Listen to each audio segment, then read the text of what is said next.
আসসালামু আলাইকুম দর্শক। সিঙ্গাপুরে 3 দিন আমার আজকে অতিক্রম করলো। আজকে চলে যাচ্ছে মালয়েশিয়ায়।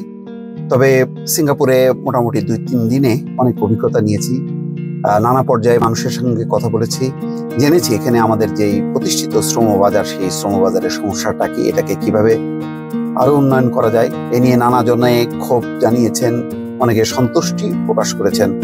তবে অনেক সুযোগ আছে বাংলাদেশের কর্মীদের এখানে কাজের, কিন্তু খুবই দক্ষতার সঙ্গে সেই কাজগুলো যদি সম্পন্ন করা যায় তাহলে সেটি ত্বরান্বিত হবে বলে অনেকে মনে করে।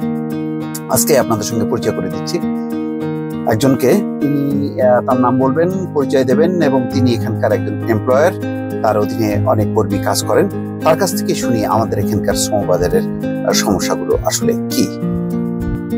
আপনি যদি একটু। আসসালামু আলাইকুম। আপনার পুরো নামটা? আমার নাম ফিরোজ আহমেদ বুলবুল, ইউনিটি মেরিন অ্যান্ড অফশোর আমার কোম্পানির নাম। সেটা হলো আমরা এখানে বাংলাদেশি শ্রমিক নিয়ে আমরা কাজ করি। এখানে সিঙ্গাপুরের সরকারের যে নীতি বা সরকারের যে রুলস হিসাবে অনেকগুলা জিনিসে যেটা আমাদের দেশের মানুষ জানে না বা অজ্ঞাত হিসাবে আসলে এই অতিরিক্ত যে খরচগুলা করতেছে সেটা হচ্ছে। 1 নম্বর হলো সিঙ্গাপুরের রুলস, সেটা হলো যে বাংলাদেশের বা যে কোনো জায়গা থেকে কোনো অধিবাসী যদি আসে তাহলে সেই কাজটা হবে ইভেন ফ্লাইট টিকিটটা পর্যন্ত, আসার যে ফ্লাইট টিকিটটা পর্যন্ত দিতে হবে এমপ্লয়ারকে, তার মানে আমাদেরকে সিঙ্গাপুর থেকে দিতে হবে। আর অন্যান্য এজেন্সি ফি তো আছেই। সেইখানে আমাদের যে কিছু মধ্যস্থতাভোগী বা মিডলম্যান যাকে বলা হয়, তারা এই জিনিসটাকে অন্যভাবে মোটিভেট করে। অনেক সময় তারা প্রভোকেট করে এমপ্লয়ারকে। প্রভোকেট কিভাবে করে? যে ঠিক আছে, তুমি তোমার 10টা ভিসা হয়েছে বা হবে, তুমি 10টা ভিসা আমাকে দিয়ে দাও, তোমাকে আমি প্রত্যেকটা ভিসায় $2000 করে $10,000 দিয়ে দেব। এবং সেখানে একজন এমপ্লয়ারের তখন সে চিন্তা করে যে যেখানে আমি $10,000 খরচ করতাম সেখানে আমি আরো $10,000 উল্টা পাচ্ছি, আমি এই $10,000 দিয়ে দিলাম, ওর মাধ্যমে আমি লোকগুলা নিয়ে আসি, তাহলে আমার আর এই কাজটা করতে হবে না। প্লাস এই লোকটা $10,000 দিয়ে 10টা ভিসা $20,000 দিয়ে নিল। সেই $20,000 দিয়ে নিয়ে সে এটাকে আরেকজনের কাছে বিক্রি করে দিল। ওকে, $20,000 না, এটা আমি $25,000 বিক্রি করে দিলাম। সে $5,000 লাভ নিয়ে আরেকজনকে দিয়ে দিল। আরেকজন করলো কি, এটাকে $30,000। মানে আপনি বলতে চাচ্ছেন যে নানা রকম হাত বদল হচ্ছে, কন্টিনিউয়াসলি হাত বদল, একটা না বেশ কয়েকটা হাত বদল হলো। হাত বদল হওয়ার পরে এন্ড অফ দ্য ডেতে যায় যে কর্মী যারা বা এন্ড ইউজার যারা, তাদের কাছে যে সেটা অনেক টাকা হয়ে যাচ্ছে, 10 লাখ টাকা হয়ে দাঁড়াচ্ছে। আমি 8 লাখ 10 টাকা এক্স্যাক্টলি আমি জানি না এখন এই মুহূর্তে, বাট এনিওয়ে সেটা হইতে পারে। তারপরে এখন আছে আপনার নেক্সট আরো কিছু সমস্যা আছে। সেটা হচ্ছে এই যে মিডলম্যানরা, এরা অনেক সময় বাংলাদেশের মানুষের সাথে প্রতারণা করে কি, সারা এখানে তার হয়তো কোনো আইপিএ, যেটা ইন প্রিন্সিপাল অ্যাপ্রুভাল বা যেটা যে ওয়ার্ক পারমিট যে কথাটাকে বলা হয়, এটা এখানে হয়তো অ্যাপ্রুভ হয় নাই। কিন্তু এরা করে কি, এখানের ওই যে পুরাতন কোনো যে অ্যাপ্রুভালটা আছে, অ্যাপ্রুভালটাকে মানে ফটোশপে মডিফিকেশন করে এরা এটাকে অ্যাপ্রুভাল হয়েছে বলে ওইখান থেকে টাকা সংগ্রহ করতেন বা প্রতারণা করতেন। এইটাকে প্রটেক্ট করার জন্য বা প্রিভেন্ট করার জন্য বাংলাদেশ সরকার থেকে একটা নতুন করে একটা রুলস বা ইমপ্লিমেন্ট করছে। সেটা হলো যে হাই কমিশন থেকে অ্যাপ্রুভাল নিতে হবে।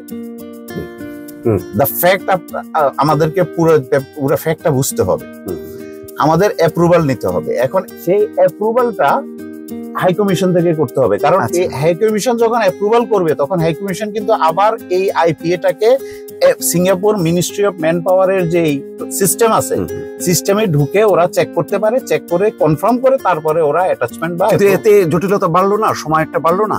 হ্যাঁ, এখানে জটিলতা বাড়ছে, কিন্তু জটিলতা যদি না বাড়ে তাহলে তো অনেকগুলো প্রতারণা হচ্ছে। আচ্ছা, in order to prevent this kind of fraud, that's why Bangladesh government implement this. এই কনসেপ্টটাকে আমরা মিস ইন্টারাপশনে চলে যাই, আমাদেরকে ফ্যাক্টটা বুঝতে হবে। আচ্ছা, এখন আপনাকে, হ্যাঁ আমি সেটা অ্যাকনলেজ করতে পারি বা সেটা আমি বলবো যে বাংলাদেশের হাই কমিশন থেকে হয়তো বা সেখানে কোন রকম তাদের হয়তো অ্যাডমিনিস্ট্রেটিভ ফার্দার কোনো ইমপ্রুভমেন্টের কোনো সুযোগ থাকতে পারে। আচ্ছা, আমি সেই কথাটা বলবো না যে সেটা থাকে নাই, সেটা আছে, হয়তো আছে, কিন্তু এই অ্যাপ্রুভাল প্রসেসটা আসছে কিন্তু জালিয়াতি বা প্রতারণাটাকে মানে রক্ষার জন্য, কর্মীদেরকে রক্ষা করার জন্য। আচ্ছা, এখন আপনার যে এই যে মিডলম্যানদের যে কাজটা, মিডলম্যানরা যখন দেখা যায় কি এই কাজগুলা তারা এইভাবে অনেকগুলা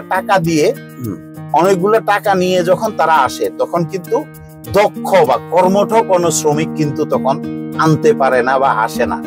এটা আবার এমপ্লয়ারদের জন্য একটা চ্যালেঞ্জ হয়ে দাঁড়াইছে, কারণ বাংলাদেশে কে 10 লাখ টাকা খরচ করে পাঠায়, চিন্তা করে যে এই ছেলেটা হলো বাদাম না, বা এই কোনো ভালো কোনো প্রোডাক্টিভ না, বা সে কোনো অপরাধের সাথে জড়িত, এরা সিঙ্গাপুরে পাঠায় দাও, বাপ মা জীবনটা বেঁচে গেল। এরা তখন সিঙ্গাপুরে এসে কিন্তু আবার অপরাধ করে। এটা খুব একটা যে মানে পার্সেন্টেজ হয়তো 100% না, but there is a significant percentage is there. আচ্ছা, যেটা আমি নিজেও সাফারার। এদের এখন এই যে কন্টিনিউয়াস প্রসেসটাকে আপনাকে যদি চেঞ্জ করতে হয়, কন্টিনিউয়াস প্রসেসটাকে যদি আপনি ডেভেলপ করতে হয়, তাহলে আপনাকে মেন যে জিনিসটা, এই যে মধ্যস্থতা ভোগী যারা আছেন, যারা বা মানে এজেন্ট হয়ে বা এটাকে কি বলে খাঁটি বাংলা ভাষায় যদি আমি বলি দালাল, এই দালালদের দৌরাত্ম্য বন্ধ করা ছাড়া আর সেকেন্ড কোনো সিগনিফিকেন্ট কোনো উপায় নাই। জি, অনেক ধন্যবাদ। দর্শক, আসলে নানা প্রক্রিয়ার মধ্য দিয়ে আমাদের শ্রমবাজার যাচ্ছে, যেহেতু আমাদের শ্রমবাজারটা এত সহজ নয়, এর মধ্যে অনেক জালিয়াতি, মধ্যস্বত্বভোগী তাদের একটা অ্যাক্টিভিটিস আছে।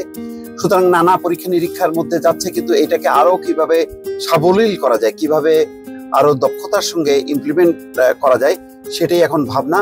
মোট কথা আমাদের মূল লক্ষ্য থাকবে যে যত বেশি পরিমাণ বাংলাদেশি কর্মী সিঙ্গাপুরের মতন একটি নিরাপদ শ্রমবাজারে যাতে তারা যুক্ত হতে পারে।